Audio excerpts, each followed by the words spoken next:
I just got back from Florida on an EOTech hunt. So we've got John Bailey from EOTech. We're talking their new red dot and also one of the smallest 5 to 25 power scopes that you've ever seen.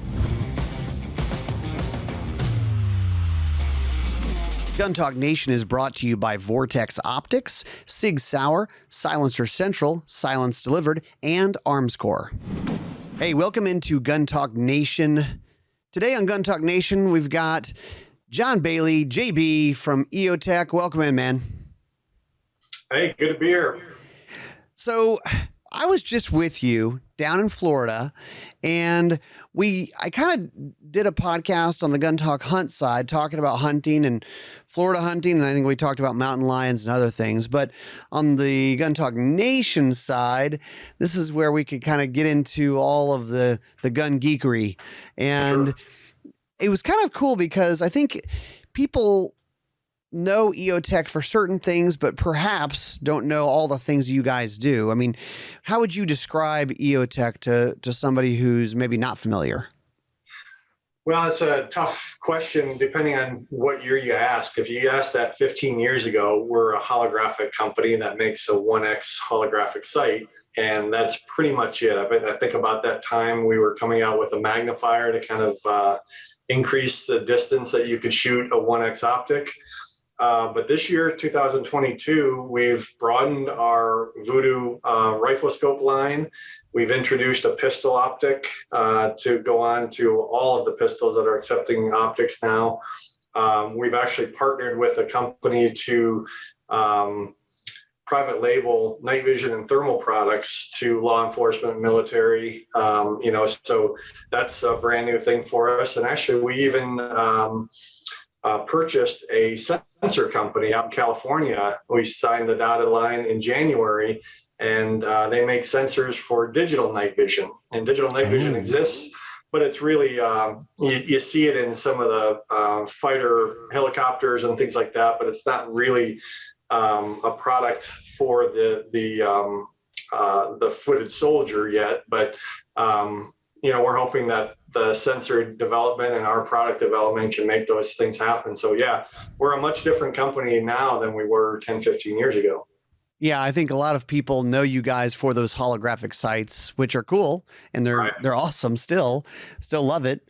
But the new one is the EFLX, and I have a little show and tell. So if you're listening to this, you can tune into our YouTube channel and look. But I have it mounted on, this is a full-size M&P pistol, and I would call this a full-size red dot, not a micro red dot. Yeah, it's kind of tough to explain because it is bigger than some of the micro dots that are out there. It does have a Delta Point Pro footprint.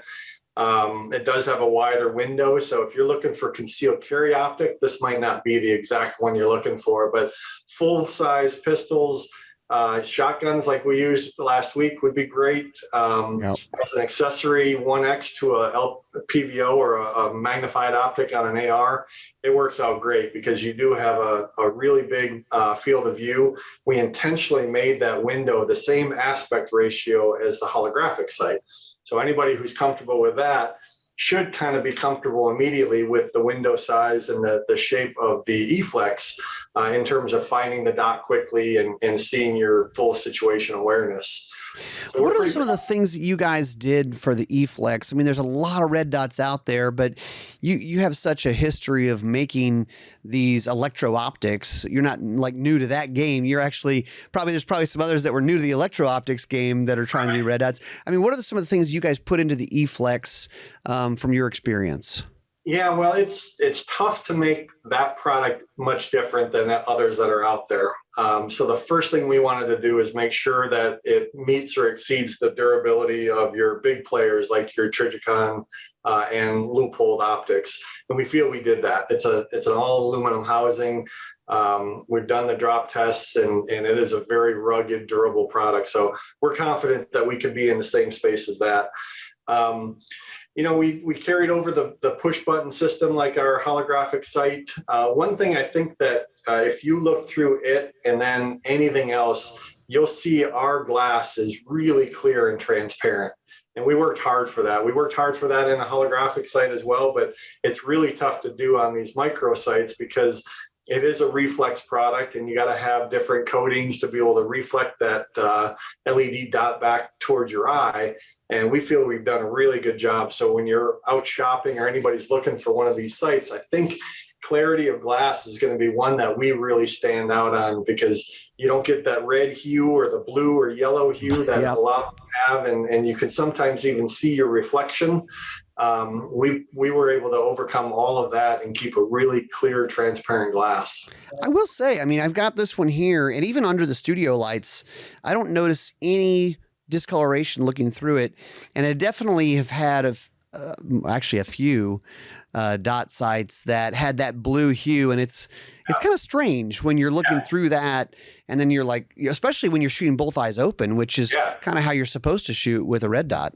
Yeah, that's right. It is. And that's what I think everybody trains to do now. And when you have that different color lens and you're overlaying it with your target, it just adds another thing to think about. And we didn't want that to happen. Well, so we went down to Florida and we did a combo turkey hunt, gator hunt, and it's a fun way to cover the products, but it's also an interesting way to test it out. You were talking about durability. Talk about the guns and the loads that we had these EOFLX on these 12 gauge shotguns. Yeah, so we reached out to Linda at Mossberg, who lent us their new 940 Pro shotgun, which is a heck of a shotgun. And we had the EFLX mounted on those, and we actually took it out to the range, and our guide at Osceola Outdoors, Mike Tussey, knows the guys over at Apex really well. So he shoots that tungsten, that really high dollar tungsten shotgun loads. But he gave us a bunch of just standard shot shells to kind of get sighted in. So we were sighting in with that, and it was just a breeze. And then when we wanted to confirm with the Apex, holy moly, was it a totally different recoil profile. You guys were shooting after you started shooting it.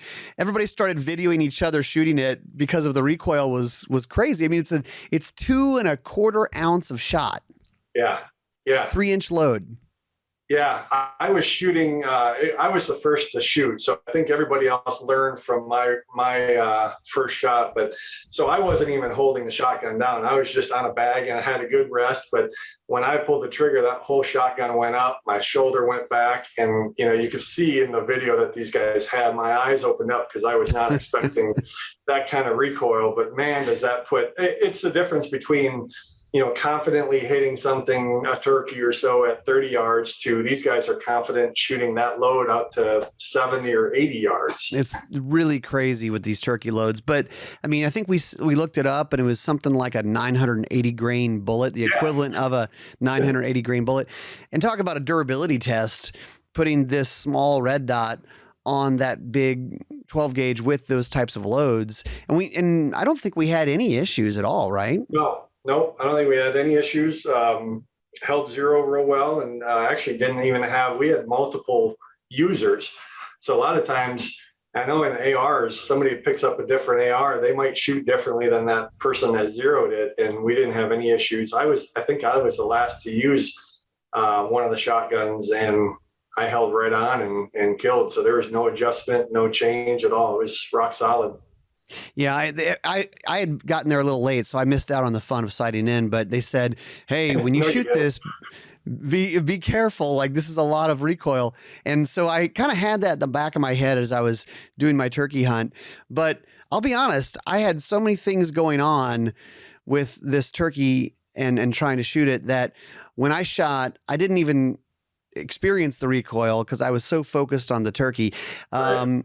Hey, we're going to be right back after this quick break.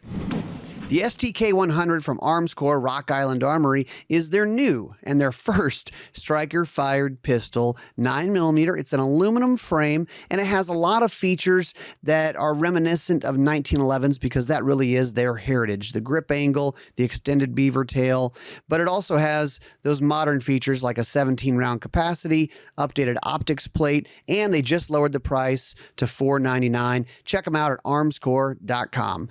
Sig Sauer, their their new gun is the P322. This is the first U.S. designed and manufactured 22 long rifle pistol from them, and it's a 20+1 round capacity, more than any other compact 22 on the market. Optics ready, features a thread adapter, a single action trigger, and interchangeable shoes for the trigger, and fully adjustable fiber optic for sights. SigSauer.com is where you go to find out more. So yeah, one of the things that I noticed about using this EFLX for turkey hunting, obviously that is a trend, having a red dot optic on your turkey shotgun. People think, oh, shotgun, spray some pellets out there, it's fine. But with these loads that can be super accurate and get longer distance, you're shooting extra full chokes. And then I experienced something kind of weird where we were hunting on a horse farm, and these horses were intermingled with the turkey, and I had to wait for the horses to get the heck out of the way. And they were out of the way. They were clear of the shot, but I still wanted to make that precise shot, and having the dot is just a little better. And also you're not having to line up rear sight, front sight, turkey, all that stuff. I mean, I don't know. And I didn't get to hear the story of your turkey and how that worked out. Well, I think you're spot on. Anytime you can have an aiming point that's pretty much whether it's physically or virtually there or not, on your target, you're a lot more confident pulling the trigger than having to line up your front bead and your rear sights. But what was funny with, I hunted for the first 2 days because we had 3 Mossberg shotguns. You and the other 2 riders were out using those. I was using one of the guide's backup shotguns that had a front bead and the backup. And I started thinking when we were out in the field, I don't know if I've ever even hunted turkey or even, hunted anything that primitive. Right. So I started worrying myself because I've used, EOTechs for 20 years now.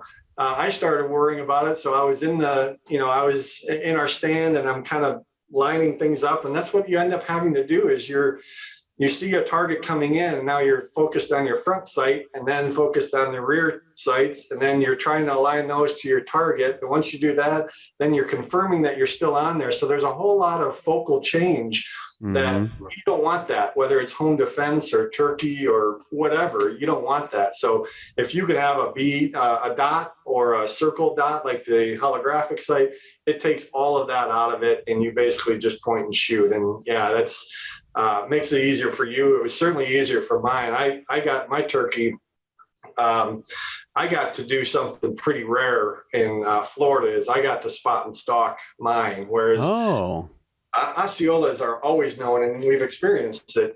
Most of the time those guys are just sitting waiting because they're not. The land there is so much more wide open that you really can't spot and stalk too much. So you kind of have to wait, almost like deer hunt. You have to wait for them to come in. So we did that for like the first 2.5 hours, and we had a bunch of jakes and hens come in, but our gobbler stayed back about 100 yards and took off because he saw our decoy gobbler. So my guide wanted to go to a different piece of property. I'm a spot and stalk guy because I live up in Michigan, and that's how you kind of do it. So I convinced him to kind of, let's go around this other side and see if we can pick those birds up again. And sure enough, we did, to the point where we did a low belly crawl for about 25 yards. And then he held up a decoy that got their attention, and he came right in, and I was behind a bush, stood up and had to get that dot on it real quick and pulled the trigger at 20 yards and dropped him. So it was fun. Awesome. That red dot really, really helped make the shot fast and accurate. That's great. Well, so the other thing we were doing was gators. Yeah. And the gators it was fun because I didn't even know. You said, hey, I'm going to have rifle and I'm going to have a Vudu rifle scope on it. And I didn't know what we were going to have to work with, but you put a 1 to 10, and is this a new Vudu scope for you guys? Yeah. Just started shipping about 3 weeks ago. So it's a new product for our Vudu family. We have a 1 to 6 that's first focal plane. That was one of our first introductions, and you know how it goes. There's 1 to 4s, 1 to 6s. Now there's 1 to 8s. 1 to 10 is kind of the next logical thing. So we wanted to get into that, and it kind of broadens the capability. And I think you probably saw that gator hunting. You can have we had one guy, Derek, shot a gator at 15 yards. So to have that thing all the way dialed down at 1 and to be able to see that ring in the dot at 1 power, true 1 power, was really beneficial. But for me, I shot mine at like 50, and you know how small that target is. So I wanted to dial in. I was about at 8 power. See, and that's what I was thinking. People are going, well, 50 yards is not really far. Here's the thing, guys. Right. The place you had to hit him was right between his eyes and his ears. So it's about maybe a 1 to 2 inch space. And so I did the same thing, JB. I think mine was probably 30 yards. And so I was on like 1 or 2 power to find him. And then as I got on him, I cranked it up as far as I needed to. I probably ended up somewhere in the 4 or 5 power range at my distance to just make a precise shot. That's it. Yeah, that's what I did. To me, the shot where you are supposed to aim is like basically at their ear hole, and their ear hole the size reminds me of a human eye. So that's the target size you have. And yeah, you certainly don't need 8 power at 50 yards, but for something like that, where you need to be really, really accurate, that was really helpful to have that extra power. I mean, a 1 to 10, you've been with EOTech a long time, and we're in this like amazing time right now with optics of what can be done, because there's almost nothing you can't do with a 1 to 10 as far as hunting goes. Right. It's amazing. Yeah.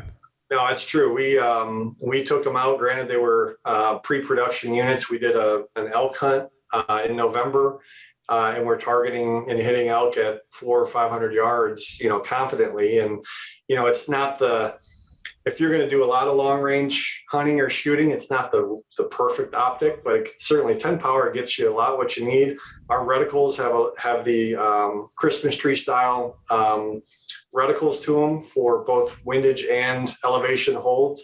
So you could be really accurate at that. And then again, to dial all the way down to a true 1 just gives you a ton of capability and flexibility on what you want to do. Did you turn on the illuminated reticle for your shot? I did not. No. I actually did have the opportunity to use it because we got on some hogs, and I had enough time to say, well, let me turn this on. And I found it really helpful because black hogs with a black reticle, it helped it just stand out a little bit more. Yeah, that would make sense. Yep. Well, and I could even see it. It didn't even faze me to do it. I guess I was probably just focused differently, but it would probably make sense to do it. Those gators are very dark. The water, depending on reflection, can be dark too. So it would be helpful that way.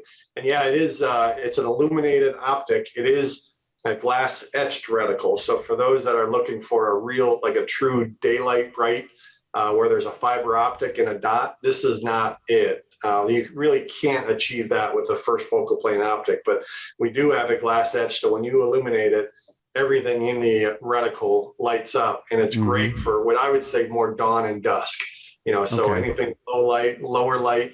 But like even what you were saying, it's even daytime, just don't expect it to be that ultra, ultra bright dot you could see, in any lighting condition. Well, and I think that's where it really pays off, is not on the super bright areas, but on those dimmer times of day or dimmer targets. Now you have a few different reticle options. Describe that. Yeah, so they're all fairly similar. They're all, I call them Christmas tree style reticles. So you have the windage and elevation holds down below, but we have 3 reticles. One is in MOA. So most of your hunters are going to probably be comfortable with MOA, and they're quarter MOA clicks. We do the same reticle in MRAD, and both of those reticles have a dot as your primary aiming point. Okay. There's a circle, and then there's a dot within that circle. So when you magnify it to 10 power, you'll see that little ring and an aiming dot, a single aiming dot. The third one we make is called the LE5, and it was inspired by our law enforcement guys that they wanted a crosshair within that little ring. So it's just a different aiming point. some people like to have crosshairs, some people like a dot, so we wanted to accommodate both. But other than that, the reticles are all the same. And I mean, I should say that these are EOTech Vudu, and maybe it would be worthwhile explaining to the audience of like, what's the deal with EOTech and Vudu, and how does that all work? Where are they made? What's the backstory?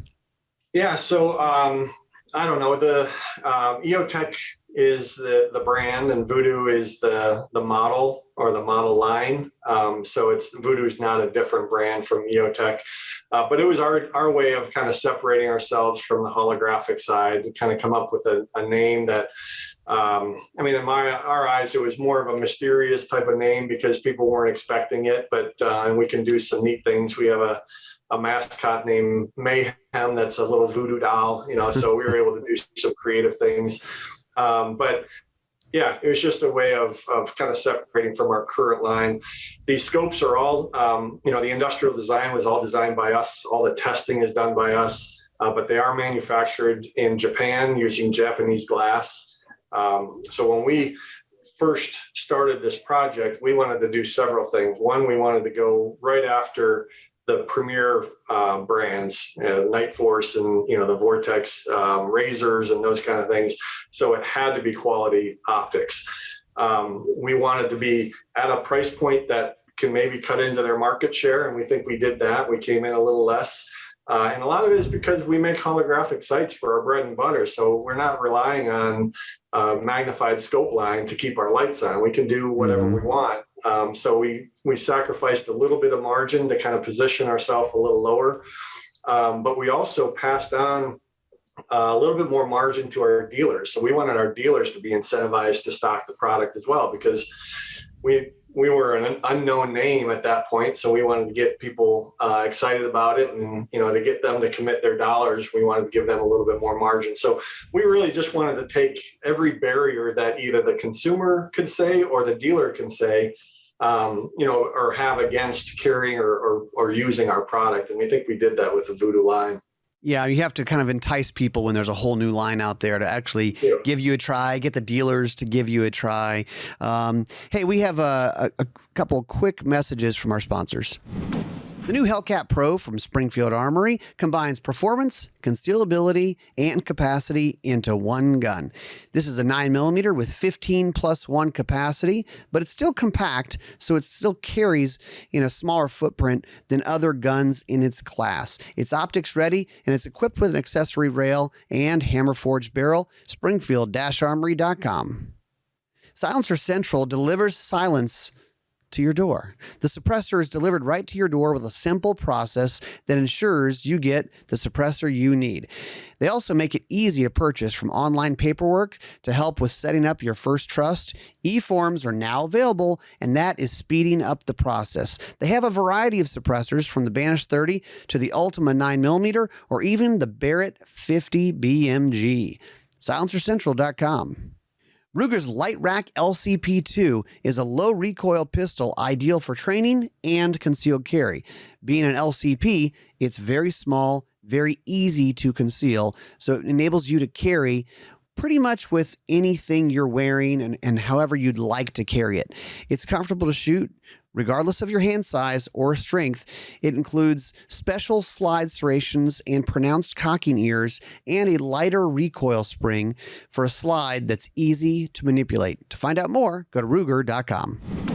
So JB, you guys, the bread and butter, holographic sights, and there seems to be perhaps some misunderstanding of what it is, what it isn't, and really some of the advantages of a holographic sight. And I remember I came up to Michigan to see you guys and got a little bit more information a couple of years ago. If you could kind of explain to the audience about, because I think a lot of people go, oh, it's a red dot, it's a glowing reticle, but holographic is different technology than an LED technology. It is, yeah. Yep. So holography is totally different than red dots.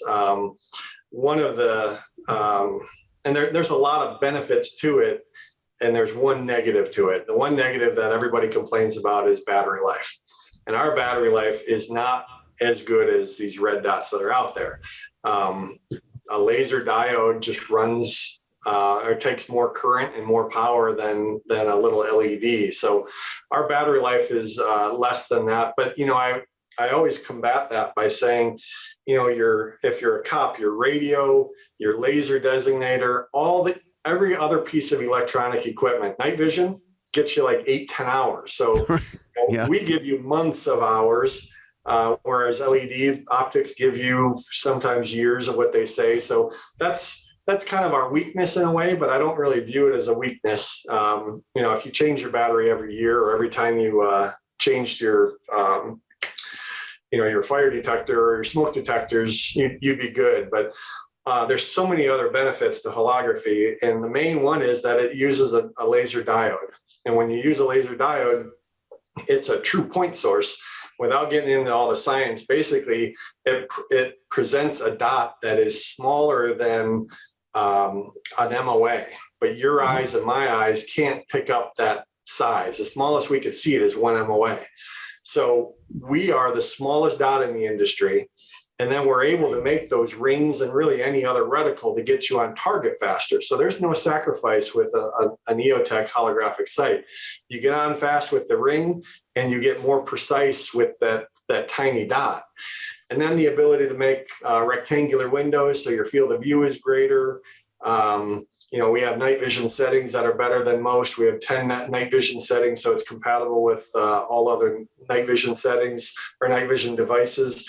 So there's a lot of advantages. The one really big one too, with the introduction of magnifiers, is because we're a laser diode, and that creates a true point source. When you put a magnifier behind a holographic sight, the dot size doesn't get any bigger. So now you have a 1 MOA dot with a 3 times target. But when you do that with an LED, the dot and the target expand at the same rate. So you're not benefiting from that. Yeah. So now you have a much smaller dot with a much bigger target.